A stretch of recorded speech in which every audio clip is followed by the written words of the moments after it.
మంచి నీతి కథ. దాన్ని నిజాయితీకి దక్కిన ప్రతిఫలం.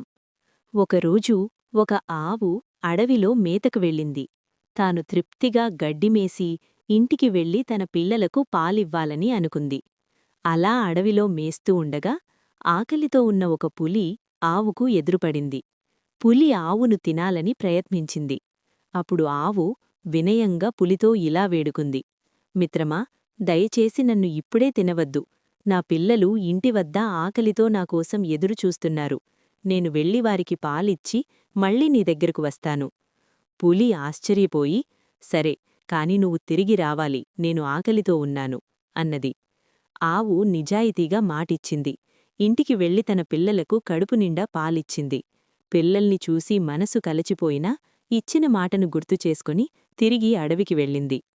ఆవును తిరిగి చూసిన పులి చాలా ఆశ్చర్యపోయింది. నీ నిజాయితీకి నేను ఎంతో సంతోషిస్తున్నాను. నువ్వు నా ఆహారం కావలసిన అవసరం లేదు. సంతోషంగా నీ పిల్లల దగ్గరకు వెళ్ళిపో అని చెప్పి పులి వెళ్ళిపోయింది. ఆవు ఆనందంగా